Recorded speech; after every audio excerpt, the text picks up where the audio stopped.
الحمدللہ رب العالمین والصلاة والسلام علی رسولہ الکریم وعلی آلہ واصحابہ اجمعین، اما بعد فاعوذ باللہ من الشیطان الرجیم، بسم اللہ الرحمن الرحیم۔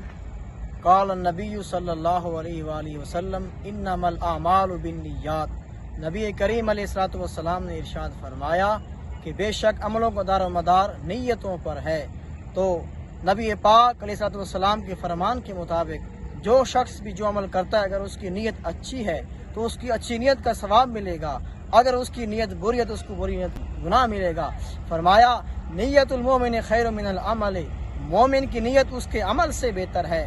تو جس نے اللہ کی طرف ہجرت کی تو اس کی ہجرت اللہ کی طرف ہے، جس نے دنیا کی طرف اس کی ہجرت دنیا کی طرف ہے۔ تو فرمایا بخاری مسلم متفق علیہ حدیث پاک ہے کہ انما الاعمال بالنیات، عملوں کا دار و مدار نیتوں پر ہے۔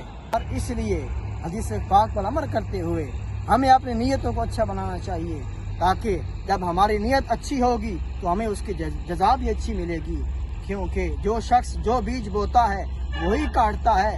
اگر اچھا بیج بوئے گا تو اچھی فصل کاٹے گا، اگر برا بیج بوئے گا تو اس کا انجام بھی برا ہوگا۔ اللہ تعالی ہم سب کو عمل کی توفیق عطا فرمائے۔